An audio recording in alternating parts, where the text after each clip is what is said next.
अस्सलामुअलैकुम वरहमतुल्लाहि वबरकातुहू। आज की कहानी है हमारी माँ की ममता। शुरू करते हैं।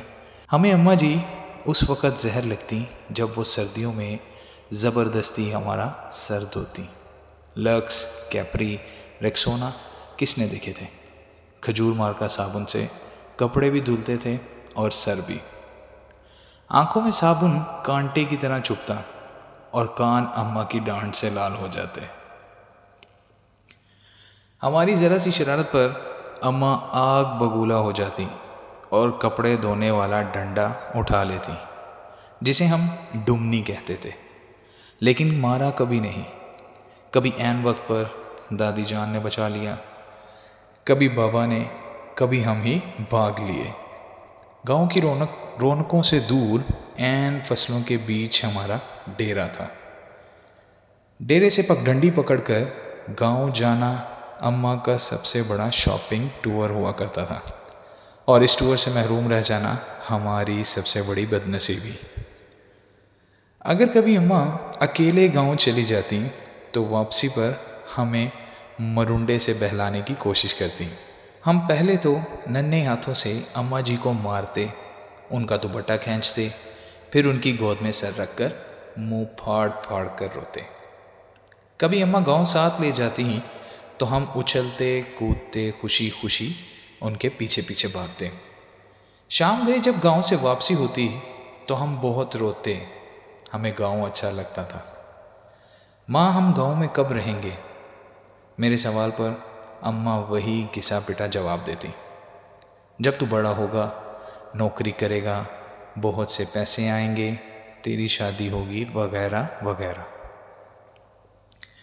यूं हम माँ बेटा बातें करते करते तारीख डेरे पर आन पहुँचते। मुझे याद है गांव में बाबा मुजफ्फर के यहाँ शादी का जश्न था। वहाँ जलने बुझने वाली बत्तियाँ भी लगी थीं और पटाखे भी फूट रहे थे। मैंने माँ की बहुत मिन्नत की कि रात इधर ही ठहर जाएं, लेकिन वो नहीं मानी। जब मैं माँ जी के पीछे रोता रोता गांव से वापस आ रहा था तो नीयत में फतूर आ गया और चुपके से वापस गांव लौट गया। शाम का वक्त था। माँ को बहुत देर बाद मेरी गुमशुदगी का अंदाज़ा हुआ। वो पागलों की तरह रात के अंधेरे में खेतों में आवाज़ें लगाती और डेरे से लेकर गांव तक हर कोने में लालटेन लटकाकर झांकती रही।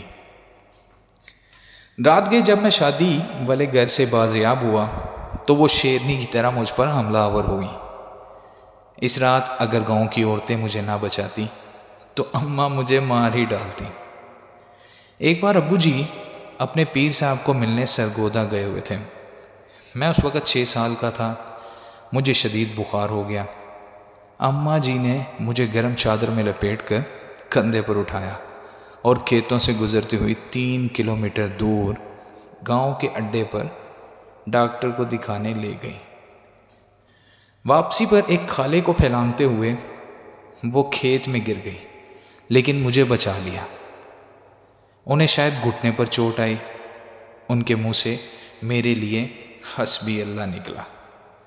ये वाक़या मेरी ज़िंदगी की सबसे पुरानी याददाश्तों में से एक है।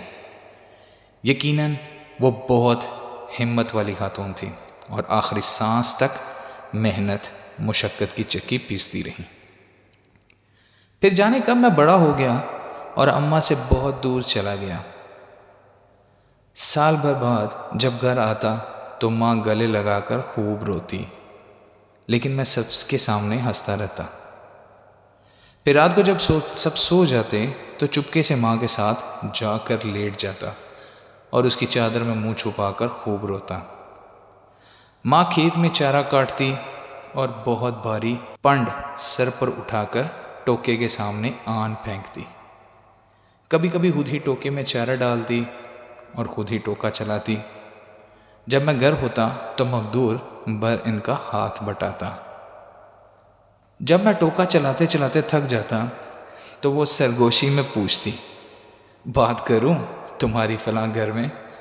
वो जानती थी कि मैं पैदाइशी आशिक हूँ और ऐसी बातों से मेरी बैटरी फुल चार्ज हो जाती है।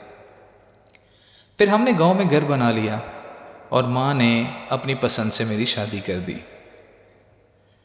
मैं फैमिली लेकर शहर चला आया और माँ ने गांव में अपनी अलग दुनिया बसा ली।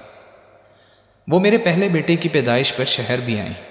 मैंने उन्हें समुंदर की सैर भी कराई। क्लिफ्टन के साहिल पर चाय पीते हुए उन्होंने कहा, इस समुंदर से तो हमारा डेरे का छप्पड़ ज़्यादा खूबसूरत लगता है। माँ बीमार हुई तो मैं छुट्टी पर ही था। उन्हें कई दिन तक बास्कोपान खिलाता और समझाता रहा, मामूली पेट का दर्द है, जल्द दफा को हो जाएगा। फिर दर्द बढ़ा तो शहर के बड़े अस्पताल ले गया, जहां डॉक्टर ने बताया कि जिगर का कैंसर आखिरी स्टेज पर है।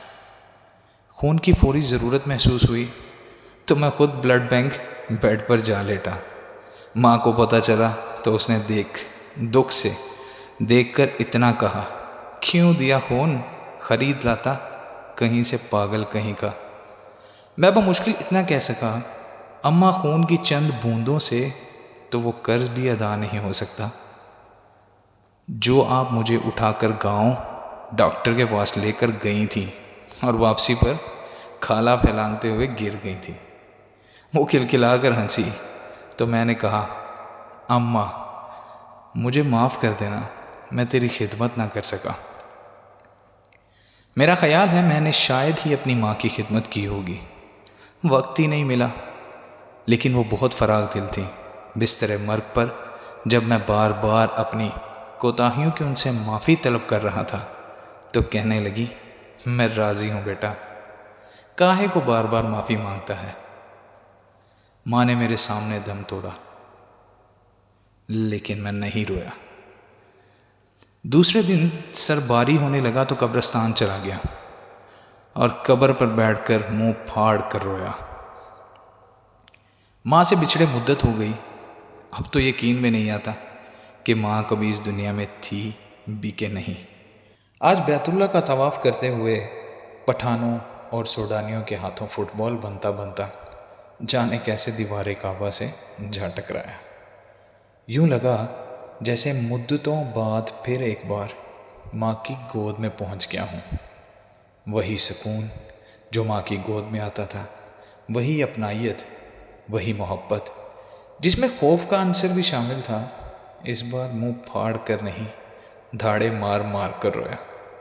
70 माओं से ज़्यादा प्यार करने वाला रब्बे काबा और हम सदा के शरारती बच्चे। अल्लाह पाक हम सब की माओं को सेहत और तंदुरुस्ती अता फरमाए और उनका साया हमारे सरों पर हमेशा इसी तरह बनाए रखे और हमें अपनी माओं की खिदमत करने की तौफीक अता फरमाए। इसी के साथ आपसे इजाज़त चाहता हूँ। अगली स्टोरी में मिलेंगे फिर से इंशाअल्लाह। अल्लाह हाफ़िज़।